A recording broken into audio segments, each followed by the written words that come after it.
Skoro se svaki dan susrećemo s jednom riječju koja se stalno ponavlja u međuljudskoj komunikaciji. Ta riječ je toliko zastupljena u našim umovima da upravo zbog te prisutnosti sami sebi stvaramo kriva uvjerenja i probleme tamo gdje ih još nema. Uvijek možemo čuti tu riječ teško. Teško je ovo, teško je ono.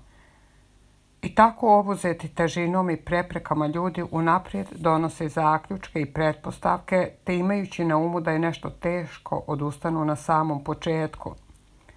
Nije da se ne usuđujemo jer je teško, već je teško jer se ne usuđujemo. Apsolutno nije lako raditi na svom osobnom razvoju. Apsolutno ništa nije lako na početku i niko nam nije ni rekao da će biti lako.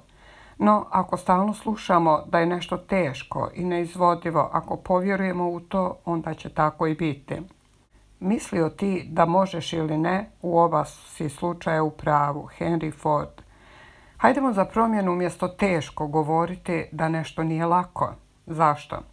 Zato što je istraživanjima dokazano da ljudski um ne doživljava negaciju, već samo ono što se nalazi iza nje. Ovo je vrlo važna i korisna informacija. Ljudski um ne razumije negaciju. Na primjer, kada nekome kažeš nemoj zaboraviti ponijeti knjigu, ta osoba čuje samo zaboraviti i naravno da onda zaboravi ponijeti knjigu. Kada djetetu kažemo nemoj dirati struju, ono će dirati struju jer čuje samo dirati struju. Upravo zbog svega toga nastaju problemi u komunikaciji i često se javlja neželjen ishod, a onda se čudimo zašto. Rečenicu nije lako naš um doživljava kao lako, mi čujemo samo lako.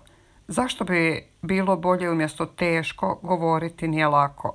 I onda s vremenom kad nam se ureže riječ lako, počet ćemo govoriti lako je, stvarno je lako. Što više obraćamo pažnju na riječi koje koristimo i na način na koji koristimo, postaćemo svjesniji svojih misli i uvjerenja, postaćemo svjesniji sebe. Trebamo se orijentirati i fokusirati na željene rezultate, radije na ono što želimo postići nego na prepreke i probleme koji se mogu pojaviti. Zbog toga idemo poduzeti potrebne korake ka promjeni. Na početku ćemo namjerno koristiti negaciju, dakle nije lako, jer je dobro imati lagani prijelaz, ne početi odmah euforično i zavaravati sebe. Naš um je genijalan i on zna kada ga mi želimo zavarati i onda on zavara nas. Zanimljivo, zar ne? Svaki put kada poželiš izustiti riječ teško, zamijeni s nije lako. Nije lako zamijeni s jednostavno. Jednostavno zamijeni s uspješno.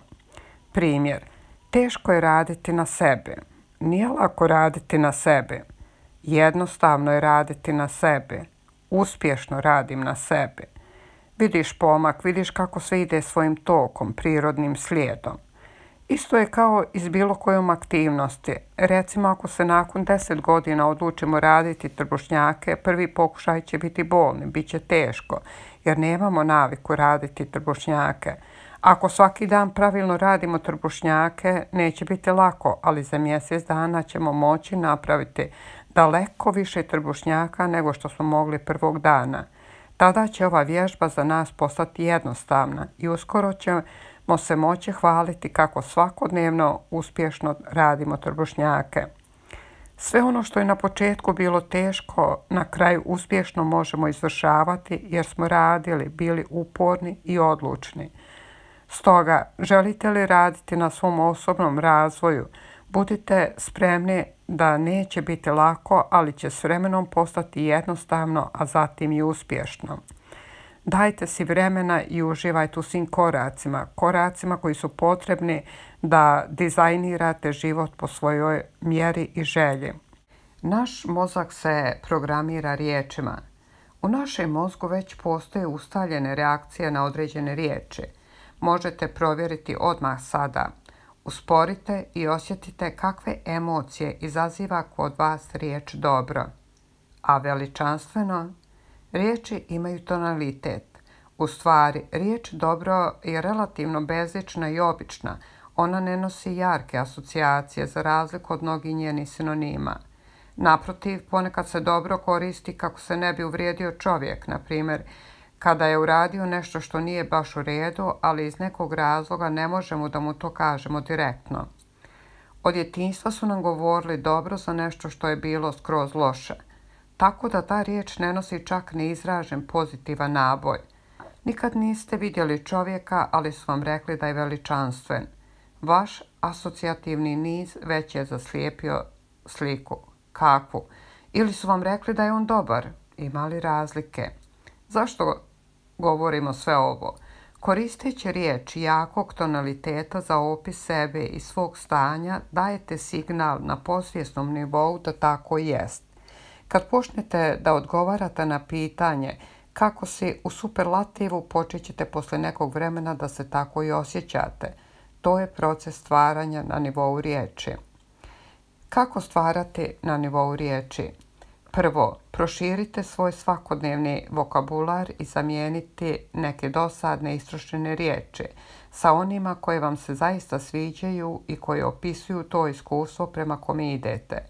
Radite to svjesno kao umjetnik koji gleda na prazan list papira, ali već vidi u njemu remek djelo. Budite kreator. Koristite pozitivne postavke ako vam je potrebna korekcija nekih pojava u životu. Može se za sebe smisliti inspirativna fraza i ponavljati se ujutro i uveče, kao i tokom dana kad se god može. Koristite sve fraze u sadašnjem vremenu bez riječice ne. Vašim postavkama pridajte snagu osjećanja, to jest riječ stvara jačom ako se njen smisao osjeća. Same po sebi riječi su pustote ispunjene emocijama. Različiti ljudi će imati različite asocijacije na jednu te istu riječ, u skladu sa tim oni će i stvarati drugačije riječi. Na primjer, što za vas znači fraza dobar momak? Za neke djevojke koje su umorne od životnih drama to znači prelijep čovjek, a za neke to se prosto smatra kao slab. I to nije ni dobro ni loše, samo je drugačiji obrazac percepcije koji se bazira na prethodnom iskustvu. Ni više ni manje. Izgovarajući riječi, osjetite ih, osjetite to što ugrađujete i tada možete u potpunosti da ocijenite njihovu rezonansu sa spoljnim svijetom. Mislite o čemu govorite jer svaka riječ stvara vas same, željeli vi to ili ne. Postanite svjesni da vaše riječi imaju nevjerovatnu snagu i pozitivnu i negativnu. Sve što se verbalno izražava ima moć da utječe i mijenja živote ljudi koji su vama okruženi. Vaš je izbor hoćete li koristiti riječi koje nadahnjuju ili uništavaju. Jednom nešto izrečeno više se ne može povući. Odaberite izgovarati samo riječi koje su pozitivne, dobronamjerne i cijeljujuće, one koje nadahnjuju, one koje inspiriraju. Pozitivne riječi će transformirati vaš život i živote onih oko vas. Upravo sada možete stvoriti okruženje pozitivne energije. Možete. Samo obratite pažnju što izgovarate. Počnemo biti svjesni riječi koje govorimo o sebi i drugima. Tako možemo početi promjene koje će iscijeliti nas, a ujedno i druge.